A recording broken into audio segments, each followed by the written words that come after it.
ओम गुरुर्ब्रह्मा गुरुर्विष्णु गुरुर्देवो महेश्वरः गुरुर्साक्षात् परब्रह्मा तस्मै श्री गुरवे नमः।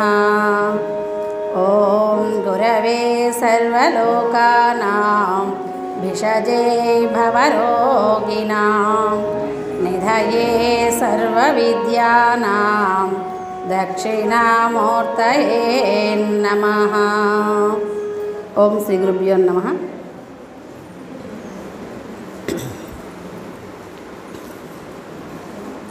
మనకి పౌర్ణమి సందర్భంగా జరిగేటువంటి కార్యక్రమంలో గురుదేవుని అనుగ్రహంతో మనం ఈ విశేషంగా ఈ సత్సంగంలో పాల్గొనడం జరిగింది. ఈరోజు మనకి హోళీ పౌర్ణమి. హోళీ పౌర్ణమిలో విశేషంగా ఏం చేస్తారంటే రంగులు జల్లుకుంటూ ఉంటారు. హోళిక అనేటువంటి రాక్షసుని తగలబెట్టి మనకి పరమాత్మ ఏం చెప్తాడంటే ఏ సమయాల్లో నువ్వు వస్తావు, అసలు నీ ఎప్పుడెప్పుడు నీ అవసరం అవుతుంది అని అంటే పరిత్రాణాయ సాధూనాం వినాశాయ చ దుష్కృతం ధర్మ సంస్థాపనార్థాయ సంభవామి యుగే యుగే.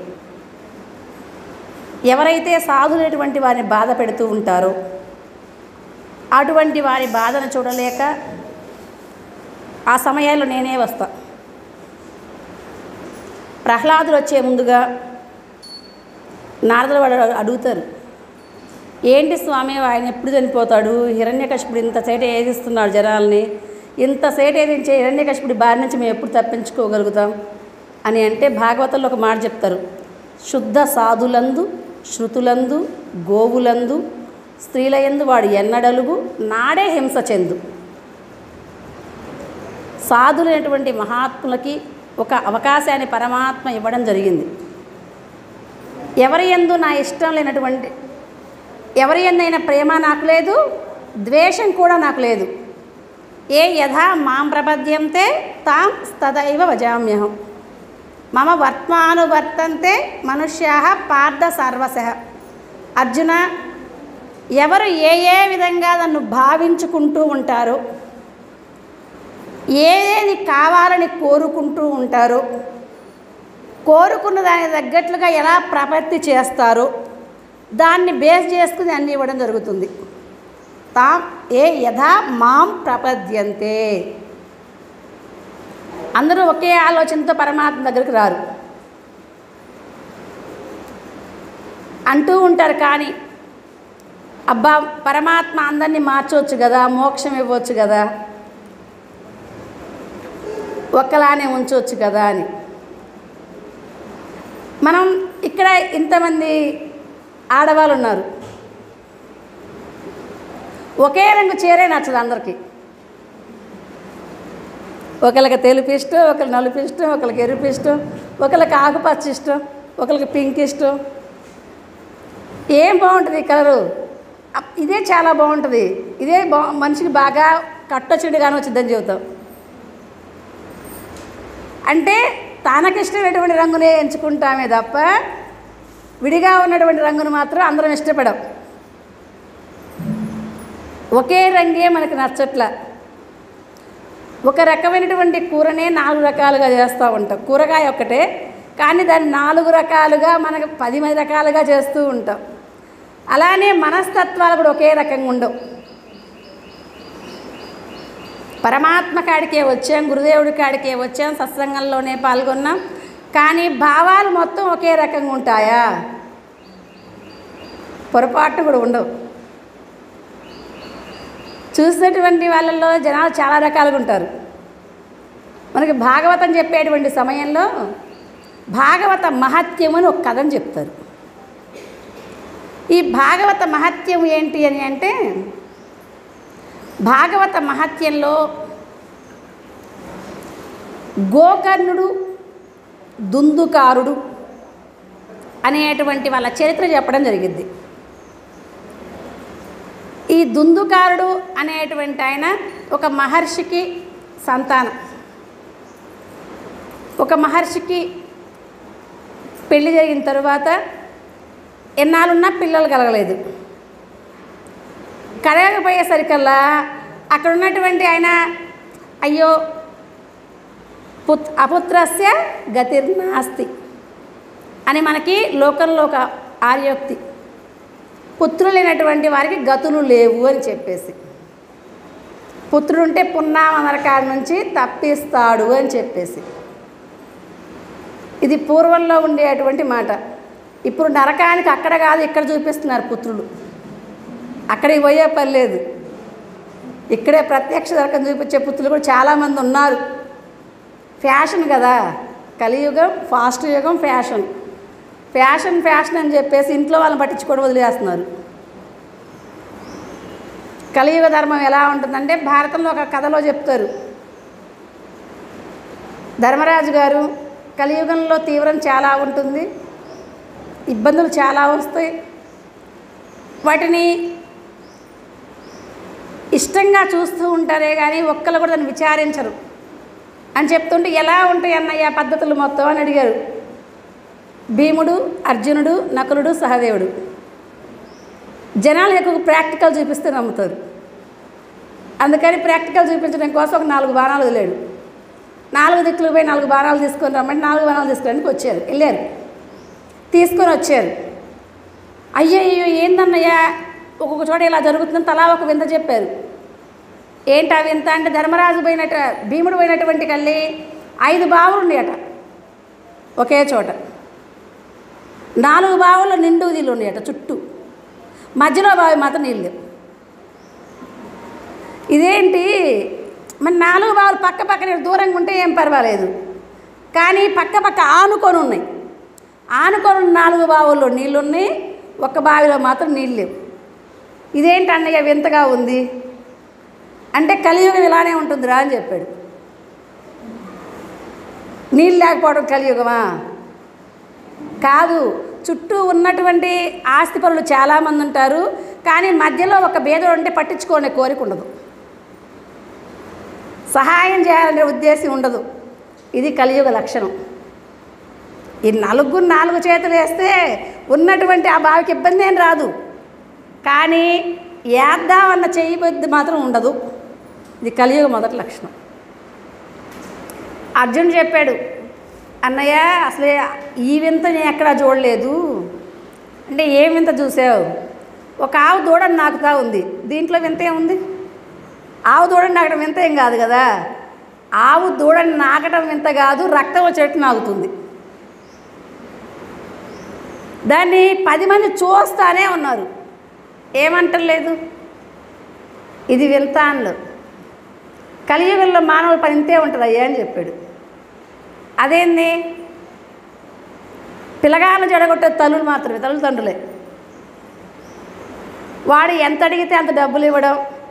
ఇంట్లో పెద్దోళ్ళు ఎందుకని చెప్తారు, మీకు తెలియదులే, మీ కాలం వేరు మా కాలం వేరు. వాళ్ళకి కావాల్సినటువంటి వస్తువులు మొత్తం ఇచ్చి వాళ్ళని స్వేచ్ఛగా వదిలేసి, ఇవాళ అంటే మనం జనరేషన్ కదా పాపం, బాగా పిల్లగాడు అన్నం అంటే ముందు సెల్ ఇవ్వాల్సి వస్తుంది. సెల్లుని మంచిగా ఉపయోగపెట్టుకునే వాళ్ళు కొంతమంది, చెడ్డగా ఉపయోగపెట్టుకునే వాళ్ళు కొంతమంది. 16 ఏళ్ళు అయితే బైక్ మీద లేని పిల్లగాళ్ళు ఉండట్లేదు. యాక్సిడెంట్ కూడా ఎక్కువ ఎవరికైతే తిని 16 ఏళ్ళ పిల్లలకి ఎక్కువ అవుతున్నాయి. 40 ఏళ్ళకి వచ్చిన జాగ్రత్త వచ్చింది, నా కుటుంబం ఏంది, నా పిల్లలు ఏందని. కానీ ఈ వయసులో ఉన్న పిల్లగాళ్ళకి అంత జాగ్రత్త రాట్లా. ఇలా పిల్లగాడికి అన్నీ ఉండాలి అనేటువంటి కోరికతోటి కొంత ఇస్తూ ఆ మార్గంలో ఎలా నడవాలో చెప్పకపోయేసరికల్లా ఇబ్బందులు పాలవుతూ ఉంటారు. దీనికి మొదటి కారణం తల్లిదండ్రి. తనని కన్నటువంటి వారిని అయితే పట్టించుకోరు, కానీ తను కన్నటువంటి వారికి మాత్రం ఏవి కావాలన్నా కూడా వెనుకాడరు. అసలు మనకు పరిస్థితి మనం ఇంతలోనే ఉండాలి అని చెప్పరు. మనం ఎలా అన్నా ఉండని మన పిల్లగాడు బాగుంటే చాలు, వాడు పోయేటువంటి దారిలో మరి సరిగ్గా నడుస్తున్నాడు, నడవడా ఎలా పక్కన పిల్లగాళ్ళు ఊరుకోవట్లేదు అని చెప్తూ ఉంటారు. అలా పిల్లగాడిని కూడా చెడగొట్టేటువంటి వాళ్ళు తల్లిదండ్రులే. ఇక 3వ వింత ఏంది? ఒక కోయిల పాట పాడుతుంది, ఎంత శ్రావ్య ఆనందంగా ఉందో వినటానికి. దీంట్లో వింత ఏం కానరాలేదే. కోవిలంటే పాటలు పాడేది, దాని గొంతు శ్రావ్యంగా ఉంటుంది కాబట్టి 10 మంది వింటూ ఉంటారు. శ్రావ్యంగా పాటలు పాడేటువంటి కోకిల కింద ఒక కప్పని పీక్కొని తింటుంది. పైకేం పాటలే పాడుతుంది, కింద మాత్రం ఉన్నటువంటి కప్పని చీల్చి తింటా ఉంది. జనాలు పైనికి మంచిగా మాట్లాడతారు, మాటలతోటి చేష్టాలతోటి పక్కన వాళ్ళు ఏదించుకొని తింటారు. ఇది కలియుగంలో లక్షణం. ఇక 4వ వింత ఏంటి? ఒక కొండ మీద నుంచి రాయి పడతా ఉంది. ఆ రాయి పెద్ద పెద్ద చెట్లను దాటుకుంటూ వస్తూ ఉంది. ఏ అడ్డం వచ్చినా కూడా ఆగట్లేదు. కానీ వచ్చి వచ్చి వచ్చి వచ్చి ఒక చిన్న పుల్లకాడ ఆగిపోయింది. ఇది కలియుగంలో వింత. ఇదేంటి అని అంటే, కలియుగంలోకి ఎంతో సాధన చేద్దామని బయలుదేరుతారు, కానీ ఏదో ఒకదానికాడ పూర్తిగా ఆగిపోతారు. జడభరతుడు ఆగినట్లుగా మొత్తం ఇల్లును వదిలిపెట్టాడు, రాజ్యాన్ని వదిలిపెట్టాడు, భార్య పిల్ల ఉన్న ధనాన్ని వదిలిపెట్టాడు, తనువు కావాల్సినటువంటి సౌకర్యాలు వదిలిపెట్టాడు, కానీ ఒక లేడికాడ ఆగిపోయింది. అలానే నేను అనేటువంటి అహంకారం ఏదో ఒక రూపంలో మనిషి ఏదిస్తూ ఉంటుంది. అంతటి చేసేటువంటి సేవ కూడా ఏదన్నా చిన్న ఇంట్లో వ్యాధి కానీ, లేకపోతే ధన నష్టం కానీ, లేకపోతే పిల్లలకు మనం అనుకున్నది జాలేదనుకో, మేము అందుకేనండి ఆశ్రమాలకు వెళ్ళట్లేదు ఈ మధ్యకాలంలో, అనుకున్నవి కావట్లేదు. కొండలు లాంటి భక్తి తొండల పాలైపోయింది. లాస్ట్కి వచ్చేసరికల్లా ఏదో ఒకదానికి అసలు ఆగిపోయింది. చిన్న మాటే కానీ అంతటి దాన్ని కూడా ఆపేటువంటి శక్తి కలియుగానికి ఉన్నది. ఏదో ఒక రకంగా సాధనని ఆగం చేయడానికి చిన్న కారణం, మళ్ళీ పెద్దది కాదు. గురువుగారు మొన్న పద్మక్కయ్య గారిని గౌరవించారుగా, నన్ను గౌరవించారు, అందుకే పోవట్ల. మరి పద్మక్కని గౌరవించినప్పుడు నన్ను గౌరవించవద్దు. అంటే గురువుగారు గౌరవిస్తే మనకు ఆశ్రమానికి వస్తున్నాం, లేకపోతే రాము. గురువుగారిని గౌరవించడానికి కదా, గురువుగారు మనల్ని గౌరవించడానికి. చిన్న చిన్న అటువంటి అభిప్రాయ భేదాలు పెట్టుకొని ఉన్నటువంటి సాధనని ఎక్కడో ఒకసాట ఆగిపోతారు. ఇది కలియుగ లక్షణం. ఇది నా మీద ప్రభావితం చేస్తుంది అనేటువంటి గమనించే సరికల్లనే కాలం అయిపోయింది. అందుకనే మనకి మలయాళ స్వామి గారు ఒక మాట చెప్తారు, పురోభివృద్ధిని కోరువారు పూర్వ వృత్తాంతాన్ని మరువరాదు అని చెప్పి. ఉన్నత స్థానానికి వెళ్ళాలి అనే ప్రయత్నం చేసేవాడికి ఎన్నో అడ్డంకులు, ఒకటి కాదు. ఏరులు 3 పారుచున్నవి, ఏరులపైనే వారధి గట్టి, వారధి దాటే వరస తెలిసితే దూరము లేదా ఊరు దగ్గరే, మా ఊరడిగెదరా మీరిక మా ఊరొచ్చెదరా. మా ఊరు అనేటువంటి దానికి 3 ఏర్లు పారుతున్నాయి. ఆ ఏరులు 3 దాటితే కానీ ఊర్లోకి రారు. ఏరులు 3 దాటి వచ్చినటువంటి వారికి ఆ ఊరు చేరొచ్చు. ఏరులు దాటడానికి గల సాధనం ఏంటి? వారధి, పడవ. గీతానావం సమాసాధ్య పారం యాతి సుఖేన సహా.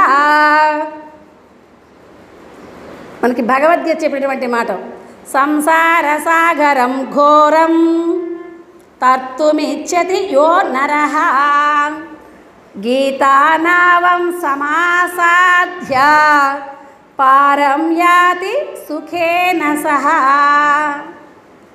సంసారం అనేటువంటి సాగరాన్ని దాటాలనుకునేటువంటి వారికి ఇది చాలా లోతైంది, చాలా మలుపులు తిరిగి ఉన్నది, చాలా సుడిగుండాలు ఉన్నాయి. కానీ ఎవరికో వచ్చింది నేను దీని నుంచి బయటపడాలి అని, నేను మునిగిపోతున్నానని ఎవరికైతే జాగ్రత్త వచ్చిందో వాడికి వచ్చింది ఆలోచన. ఎలా పోవాలి అని. మహాత్ముల వాక్యం అనే వారధిని కనుక పట్టుకోగలిగితే, గీత అనేటువంటి నావని కనుక మనం పట్టుకోగలిగితే, ఈ సంసారం అనేటువంటిది ఎంత లోతులో ఉన్నా, ఎన్ని మలుపుల్లో ఉన్నా, ఎన్ని సుడిగుండాలున్నా నావికుడికి తెలుసు ఎలా తీసుకెళ్ళాలి. నావికుడికి చెయ్యందిస్తే చాలు. మనం చెయ్యందించే మార్గంలోనే మనకు ఎన్నో మలుపులు వస్తూ ఉంటాయి. ధనేశన, ధారేశన, పుత్రేశన అనేవి 3 ఏర్లు. చెప్పుకునేటప్పుడు, వినేటప్పుడు, దాని గురించి చదివేటప్పుడు చాలా ఆనందంగా ఉంటుంది, చాలా ఉత్సాహంగా ఉంటుంది. ఇంతకంటే జీవితంలో ఏం లేదు, వెళ్ళిపోవాల్సిందని ఉంటుంది. కానీ నడక నడిచేసరికల్లా ఆగిపోతుంది. ఇది మనకు భగవద్గీత చెప్తుంది. అందుకే ఆశ్చర్యవత్ పశ్యతి కచ్చిదేన ఆశ్చర్యవద్వదైవ చాన్యః ఆశ్చర్యవచ్చైన మన్య శృణోతి శ్రుత్వాప్యేన వేద నచైవ కచ్చిత్. యథార్థంగా ఎరిగి నేను దాని యందే ఉండాలనేటువంటి వాడు ఎవడో ఒక్కడుంటే చాలు నాయన. ఖచ్చితంగా మరి దానికోసం ప్రయత్నం చేయట్లేదు. అదేంది లేకపోతే గురువుగారు మరి పౌర్ణమి కార్యక్రమం అంటే వచ్చాం, మళ్ళీ మధ్యలో క్లాసులు అంటే వస్తున్నాం తరించడానికి కదా, అందుకే కదా మనం వస్తుంది. కానీ ఈ ఏరుల్లో ఉన్నటువంటి సుడిగుండాలు తాకిడి తట్టుకోలేకపోతున్నాం. గురువుగారు మనం చెప్పారు తారకం గురించి.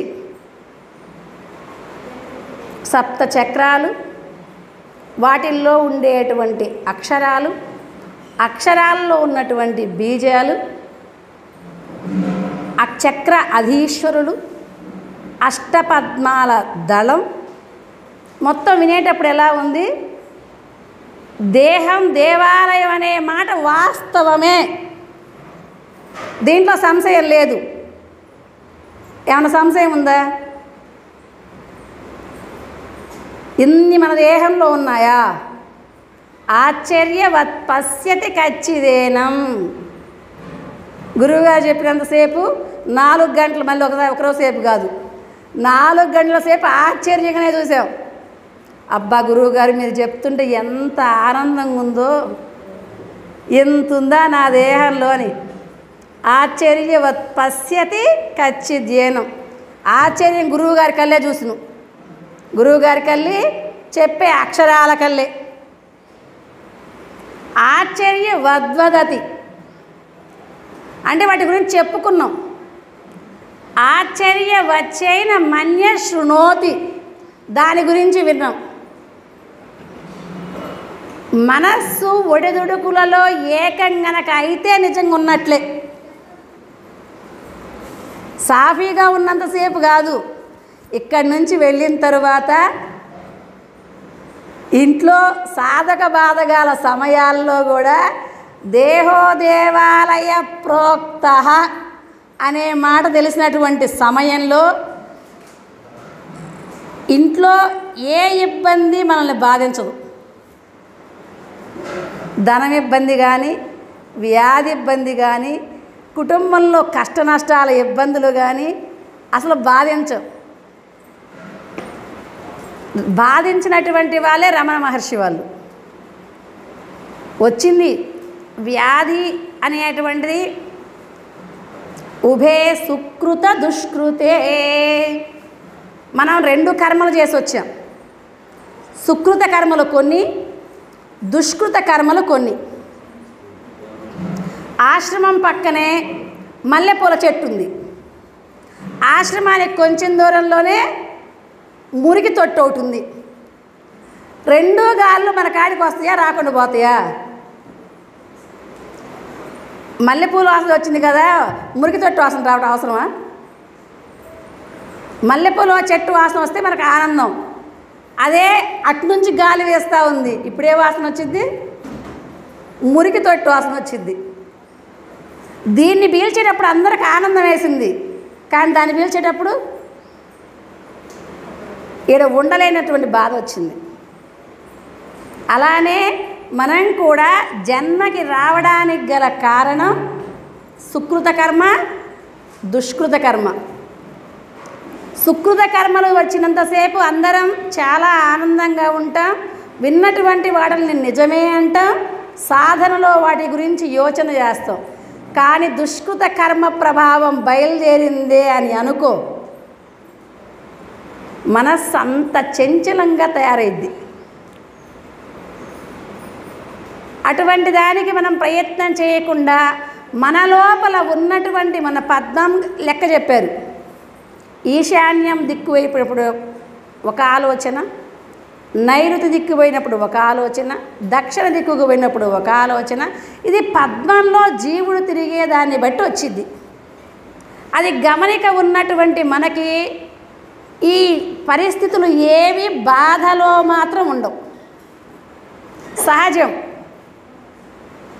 ఇప్పుడు 1 గంట సమయంలో మనకి ఎండ ఎలా ఉంది, ఇక్కడ కూర్చోలేకపోతున్నాం. అదే 5ంటికి అందరం కూర్చోగలుగుతాం. దీని ఎండ ప్రభావం అని మనకు తెలుసు కాబట్టి సరే, మరీ ఉండలేకపోతే ఫ్యాన్ వేసుకున్నాం, ఇంకా ఉండలేకపోతే మళ్ళీ ఇసురుకుంటూ ఉంటాం, కొంచెం నీళ్ళతో కడుక్కొని వచ్చి మరి చల్లగా ఉంటుందని. అలానే జీవితంలో 2 కామనే, కష్టం నష్టం, లాభం జయం అపజయం. వీటి ఎందుకు ధీరుడైనటువంటి వాడు ఈ సాధనలో ఉన్నటువంటి స్థితి కలిగినటువంటి మహాపురుషులకి దాని ఎందు ఆలోచన లేకుండా ఉండే గమనానికి మాత్రమే ఇప్పుడు సాధన. ఊరికే మనసు నిలబడదు కాబట్టి ఇది ఆశ్చర్యంగా చూడటం కాదు, వినటం కాదు, చదవడం కాదు, నిలవడం. నిలిచేదానికి ప్రయత్నాన్ని ఎవరైతే చేస్తారో వారినే మనకి సాధువులు అంటారు. లేకదనుకో దేనికోసం వస్తే దాన్నే ఇచ్చి పంపిస్తాడు భగవంతుడు. ఏ యథా మాం ప్రపద్యంతే తాం తదైవ భజామ్యహం. అందరికీ ఇవ్వచ్చు కదా, ఇస్తే ఊరుకోరు, తీసుకోరు కూడా. ఎందుకని? ఒక వంకాయ ఇంట్లో కూర చేసును, వేపుడు చేస్తేనే తింటాడు పిల్లగాడు, పులుసు చేస్తేనే తింటాడు ఇంటి ఓనరు, టమాటాతో కలిపితేనే తింటుంది పిల్ల. ఏ వంకాయ ఒకటేగా, రేపు మార్చుకుందాం కదా. 4 రకాల్లో ఉన్నటువంటి వస్తువుని ఒక్క వంకాయనే 3 రకాలుగా చేస్తే తప్ప ఇంట్లో వాళ్ళే తినట్లేదు. అలాంటిది భగవంతుడి కాడికి పోయినప్పుడు మా పిల్లగాడికి సీటు కావాలండి అనడు. కాదమ్మా నీకు జ్ఞానం ఇస్తాను అని అంటే మనం ఊరుకుంటామా? నీ జ్ఞానం ఓడికి కావాలా, ముందు సీటు కావాలా? దీనికి ఒక కథ చెప్తారు మనకి. పాపం గురువుగారు లాంటి ఆయన ఉన్నటువంటి ఆధ్యాత్మిక స్థితిని నా పిల్లలందరికీ చెప్పాలి. మహాత్ముల కోరిక ఏంటి అని అంటే తాను తరించడమే కాకుండా తనతో ఉన్నటువంటి వారందరినీ తరింపచేసేటువంటి ప్రయత్నం చేయడం. అలా అని అందరూని తరిస్తాము, నేనే తరింపజేస్తాను అనుకోవడం కూడా మూర్ఖత్వమే. ఎందుకంటే బ్రహ్మంగారు అంతడు వస్తే ఓడు మారలా, కృష్ణ అంతడు వస్తే ఓరు మారలా. భగవద్గీత 18 అధ్యాయాలు చెప్పిన కృష్ణ పరమాత్మే లాస్ట్లో అర్జునుడికి యదేచ్ఛసి తదా కురు. అరే నాయన, నీకు ధర్మం చెప్పా, అధర్మం చెప్పా, త్రిగుణాలలో ఉన్న విషయం చెప్పా, నిర్గుణ తత్వం చెప్పా, సుఖాలు చెప్పిన, దుఃఖాలు చెప్పిన, ఏది తినొచ్చో చెప్పిన, ఏది తినకూడదో చెప్పిన. ఇక నీ ఇష్టం, నేను చెప్పింది మాత్రం కాదు. ఎందుకంటే నీకు బుద్ధి ఉందిగా. ధియో యోనః ప్రచోదయాత్, ప్రచోదన చెందిన తత్వం ఒకటి ఉందిగా, నీ ఇష్టం. నీ బుద్ధి వికాసం బుద్ధిర్వ్యతి పరితిష్టతి. భగవద్గీతలో వాక్యం కూడా నీ బుద్ధి ఎలా ప్రవేశం చెందిద్దో, దేని యందు నిలబడిద్దో దాని విధంగానే నువ్వు చేయి, నాకు సంబంధం లేదు. నువ్వేదైతే ఇస్తా కదా అది భగవద్గీతలో 2వ అధ్యాయం మనకి కర్మణ్యేవ అధికారస్తే మా ఫలేషు కదాచన మా కర్మఫలహేతుర్భూ మాతే సంగోస్త కర్మని. ఏ రకమైన కర్మ చేయడానికైనా నీకు అధికారం ఉంది, కానీ ఫలితాన్ని అడగ మాకు. నాకు స్వీట్ అంటే ఇష్టం అమ్మా, మంచి తినమ్మా. జలుబు చేసి దగ్గు వస్తుందమ్మా, మరి ఇష్టం కదా, తిన్నప్పుడు ఎవరు పడతారు? అసలే జలుబు చేసింది, తీపొద్దురా అన్నారు, వినకుండా నాకు అదే ఇష్టం అన్నాడు. ఇప్పుడు దగ్గు ఎవరికి వచ్చింది? తిన్నోడికే వచ్చింది, మరి పక్కనోడు పడతాడా? ఇంకా కూడా పిల్లలైతే 2 వేస్తాం కూడా, వద్దంటే ఫంక్షన్ అనిపోయి ఐస్ క్రీములు అవన్నీ తినొచ్చి ఇప్పుడు దగ్గని ఎడుతువా, చెప్పలేదా నీకు అని 2 పట్టిస్తాం. పెద్దోళ్ళనైతే ఏమనలేక తిట్టూరుకుంటాం, నీ బాధలు నువ్వు పడని. పుండు వచ్చింది, వంకాయ అంటే ఇష్టాను, జలొస్తే ఎవరు మొయ్యాలి? ఎవడు దోడే మొయ్యాలి. అలానే నీకు ఉత్తమమైనటువంటి విషయాన్ని నేను చెప్పిన నీ ఇష్టం, ఎలా నడిస్తే నీకు అదే ఇష్టం, నాకేం సంబంధం లేదు అని మనమే చెప్తూ ఉన్నాం. అలానే కర్మణ్యేవ అధికారస్తే, నీకు ఎలాంటి కర్మలు చేయాలనేటువంటి కోరిక ఉంటే నువ్వు అలాంటివే చెయ్యి, అనుభవించే ఫలితాన్ని మాత్రం అడగమాకు. ఎందుకంటే ఫలితం నీ కాడ లేదుగా, నా కాడ ఉంది. అందుకనే మనకి పరమాత్మ యదేచ్ఛసి తదా కురు. నువ్వేం కావాలనుకుంటున్నావో, ఎలా చేయాలనుకుంటున్నావో అలానే చెయ్యి. దానికి సంబంధించింది ఏమి ఇవ్వాలో నేను అదే ఇస్తాను. దీనిలో ఒకళ్ళ తప్పు కానీ, ఒకళ్ళకి ప్రేమ కానీ, ఒకళ్ళకి లాభం కానీ, ఒకరికి నష్టం కానీ ఏం లేదు. వాళ్ళు అదే కావాలనుకున్నారు కాబట్టి అదే ఇచ్చాడు. కొట్లోకి మనం పోయి షాపింగ్లో చీరలు చూస్తూ ఉన్నాం, ఇది నాణ్యంగా ఉంటుందమ్మా, గుడ్డ బాగుందంటే మనం తీసుకుంటామా? నీది అయిపోవాలని ఏదో ఒకటి చెబుతూలే కానీ నాకు ఇష్టం వచ్చింది ఈ రాదు. వాడు నిజం చెప్పినా కూడా నేను. అలానే మరి మహాత్ములు మార్చవచ్చు కదా. నిన్న మా అమ్మాయి ఒక అమ్మాయి అడిగిన ప్రశ్న, మాకు సమస్య ఏమొచ్చిందంటే అవతార్ బాబా గారు ఇంకా బతికే ఉన్నారు, ఆయన హిమాలయాల్లో ఉంటారు అని అనుకున్నాం.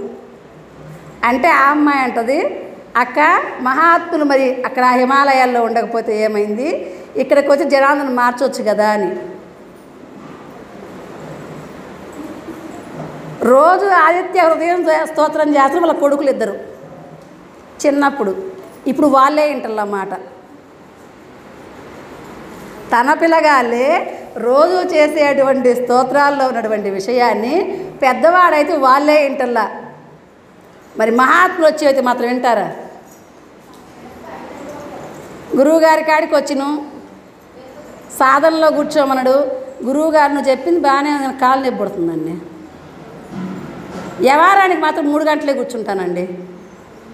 పక్కింటాం వ్యవహారం వస్తే మాత్రం 3 గంటలకు ఇబ్బంది ఏం లేదు, కానీ గురువుగా చెప్పే ఉపన్యాసానికి మాత్రం 2 గంటలు చేస్తే పోగే ఇబ్బంది. మనస్సు 2 గంటలే యాక్సెప్ట్ చేస్తుంది, ఇంకా గంట అయితే నాకు వద్దంటుంది. అంటే ప్రపంచ విషయాల మీద ఉన్నటువంటి మళ్ళీ వినటానికే వచ్చింది, వినకుండా ఉండటానికి రాలి. ఇక్కడికి వచ్చిన కారణమే గురువుగారిని సేవిద్దామని, చెప్పేటువంటి ఆత్మ శుశ్రూష భావ శుశ్రూషను కూడా పొందుదామని. కానీ మనస్సుకి అలవాటు లేకపోవడం వల్ల చాలే 2 గంటలు, అదే వ్యవహారం 3 గంటలకు కూడా తెగదు. అది అలవాటు ఉంది కాబట్టి ఇక్కడ తప్పు ఎవరిది లేదు, మనం చేసుకున్న అలవాట్లోనే తప్పు ఉంది. ఉండే కొంది కూర్చోలేరా, కూర్చోగలుగుతారు. అలానే మహాత్ములు వచ్చినా కూడా లోకంలో వింటారా అంటే వినరు. నిజంగా వాళ్ళు రాకుండా ఉంటారా? వాళ్ళు వస్తారు. మనం గనక ఏకాగ్రమై కూర్చుంటే ఎక్కడ కూర్చున్నటువంటి వాళ్ళకి అక్కడ సందేశాన్ని ఇస్తారు. హిమాలయాల్లో ఉన్నటువంటి బాబా వాళ్ళు లహరి మహాశయులకు దర్శనమిచ్చారు. అప్పటికి ఎన్నో సంవత్సరాలు అయిపోయింది. మరి లహరి మహాశయులు మొన్నట మరి ఆయనకి ఎందుకు దర్శనమిచ్చారు? ఏకాగ్రమైనటువంటి శక్తి అక్కడి దాకా ప్రసరించేసరికల్లా ప్రసరణలో ఉన్నటువంటి ఆ శక్తికి కావాల్సినటువంటి విధానాన్ని ఆయన వచ్చి ఇచ్చాడు. అప్పుడు కాదు, కృష్ణ పరమాత్మ దర్శనం ఈ కాలంలో కూడా చేసుకున్నటువంటి వాళ్ళు చాలామంది ఉన్నారు. అంతా 100 సంవత్సరాలు 125 సంవత్సరాల క్రితం మనకి పల్నాడు ప్రాంతంలో ధర్మవరం సుబ్బయ్య తాత గారు ఏకాగ్రమయ్యి మనకి విన్నాం, కాకపోతే అనుభూతిలో ఉందనుకుంటున్నా, ఉన్నా కానీ చెప్పడానికి ఇప్పుడు అవసరం కాబట్టి నేను చెప్తున్నా. మీరు విన్నదైతే కాదు. సహస్రార చక్రంలో గురుమూర్తి ఆదేశం ద్వారా బ్రహ్మాండంలో ఉన్నటువంటి విషయాన్ని మొత్తం తెలుసుకోవచ్చని మొన్న మనం వినున్నాం. ఎవరికి అది? సూక్ష్మగ్రాహి అయి ఉన్నటువంటి శరీరంలో ప్రవేశించినటువంటి వారికి మాత్రమే. స్థూలంలో ఉన్నటువంటి మనందరికి కాదు.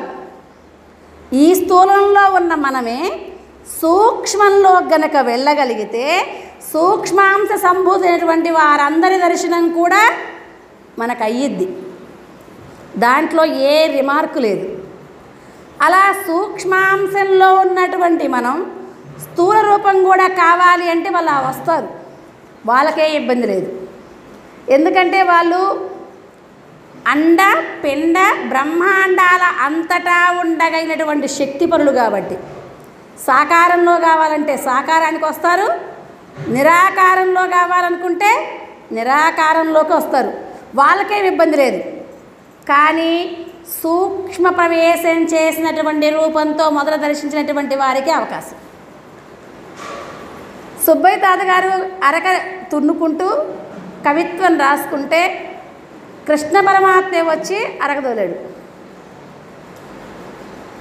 కానీ మరి ఆయన గ్రహించగలిగాడా? గ్రహించలేకపోయాడు.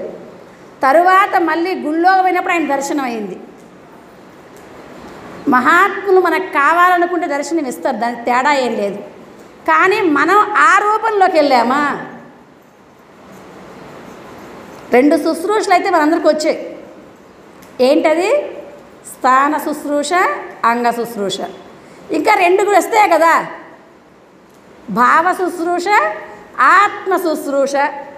వీటిల్లోకి వెళ్ళినప్పుడు అటువంటి సమయాలలో ఎక్కడ ఉన్నటువంటి మహాత్ములైనా సరే దివ్యశక్తి రూపంలోకి వెళ్ళి మాట్లాడగలిగే అటువంటి అవకాశం శరీరంలో ఉన్నటువంటి జీవుడికి ఉంది. ముందు ఈయన సూక్ష్మం కావాలనే. ఎలాగైతే రక్తంలో ఉన్న సూక్ష్మ కణాలు దానికి సంబంధించిన చదువు చదివినటువంటి వాళ్ళకు మాత్రమే కానొస్తాయో, అలానే ఆధ్యాత్మికంలో కూడా సూక్ష్మమైన ప్రవేశం జరిగే తారక విద్యలో నిలబడ్డటువంటి వాళ్ళకు మాత్రమే, చెప్పుకున్నటువంటి వాళ్ళకి మాత్రమే కాదు, విన్నటువంటి వాళ్ళకి మాత్రమే కాదు, మామూలుగా ఆశ్చర్యంగా చూసిన వాళ్ళకి కాదు, దాని లోపల తానై ఉన్నటువంటి వారికి మాత్రమే. అటువంటి వారికి ఈ దర్శనం కలిగిద్దా అనే సంశయం అవసరం లేదు, కలిగిద్ది. ఎప్పుడు మనమైతే అప్పుడే. గురువుగారు చెప్తారు కదా, ఆ స్థితి కలగడానికి 1 నిమిషమైనా చాలని. మనకి ఆత్మనారాయణ శతకం అనేటువంటి ఒక శతకం ఉంటుంది. దాంట్లో చెప్తాడు, చీట్లాటపై మనసు శివుని ఎందుంచిన చెక్కదా మోక్షం ముచ్చిటికలోన, ఐశ్వర్యముల ఆశ ఆత్మ ఎందుంచిన చిక్కదా మోక్షం ముచ్చిటికలోన, పరస్త్రీలపై ప్రేమ పరమాత్మ ఎందుంచిన చిక్కదా మోక్షం ముచ్చిటికలోన, గృహ కృత్యముల ఆశ గురుని యందుంచిన చిక్కదా మోక్షము చిటికలోన చోరుడొక్కండు కన్నంబు చొచ్చువేళ ఎంత జాగ్రత్తగా ఉండునో ఎరిగి నీవు ఇంద్రియంబులను ఆ రీతి నడుపుమనగా ఆత్మనమ్మితి నారాయణాయ నిన్ను. కన్నం వెయ్యాలి అనుకుంటే ఒకటి ఇంటికి, వాడికి ఎన్ని జాగ్రత్తలు ఉంటాయి, ఎంత మెలకుకుంటాడు, ఎన్ని ప్లాన్లు ముందే వేసుకుంటాడు. అలానే మనలో కూడా దేనికోసం వేస్తాడు? ధనం కోసం వేస్తాడు. అలానే మనలో కూడా జ్ఞానం అనే ధనం ఉన్నది.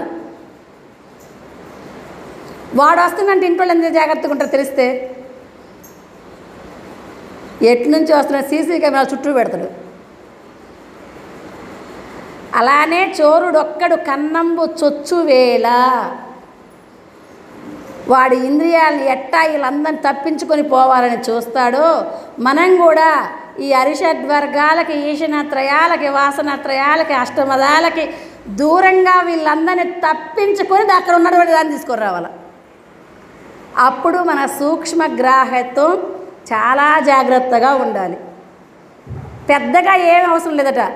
గృహకృత్యములాస గురుని యందుంచిన. పిల్లగాడు 8ంటికి స్కూల్కి పోవాలి, తల్లి ఎన్నింటికి లేవాలి?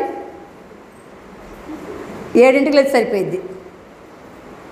5ంటికి లేచి వాడికి కావాల్సిన వస్తువులు మొత్తం చూసి మళ్ళీ వాడికి కావాల్సిన స్నాక్స్ చూసి ఇన్ని జాగ్రత్త వస్తుంది కదా. మరి మన శరీరంలో నుంచి జీవుడు కొన్నాళ్ళకి వెళ్ళిపోతుంది. మరి ఇంకేమైనా జాగ్రత్త ఉండాలి మనకి. మనందరికీ జాగ్రత్త అయితే లేకుండా లేదు. మనం తినడానికి, మన పిల్లలు తినడానికి, వాళ్ళ పిల్లలు తినడానికి గోడ కూడా. మరి ఈ లోకం కాదు, ఉండంగలోనే బ్రహ్మలోకం పోవాలి కాదు. మామ్యేవ ఏ ప్రపద్యంతే, నా లోపల నేను ప్రవేశించే స్థానానికి పోవాలంటే ఇంకెంత జాగ్రత్త ఉండాలి. అలాంటి విధానంతో మన ఇంద్రియాలను కనుక సూక్ష్మగ్రాహ్యం చేయగలిగితే జన్మలు ఎన్నో పని లేదు, ఈ జన్మలోనే చూసేటువంటి భాగ్యాన్ని చెప్పుకోవడంలోనే మనం సరిపోకుండా సాధన చేసుకుంటూ ఈ జన్మలను తరించాల్సిందిగా కోరుకుంటూ ఉంటుంది. అందరికీ జై గురు. మరిన్ని ఆధ్యాత్మిక రహస్యాల కోసం అచల బోధ, ఆత్మబోధ, భగవద్గీత, అలాగే పండుగల్లో దాగిన అర్థాలు, అంతరార్థాల కోసం మరియు యోగము, ధ్యానము మొదలైన అనేక ఆధ్యాత్మిక తెలుగు ప్రవచనాల కోసం క్రింద ఉన్నటువంటి రెడ్ కలర్ సబ్స్క్రైబ్ బటన్ను క్లిక్ చేయండి. అలాగే ప్రక్కనే ఉన్నటువంటి గంట సింబల్ను నొక్కండి. అలాగే ఈ వీడియో మీకు నచ్చినట్లయితే లైక్ చేయండి మరియు షేర్ చేయండి. జై గురు.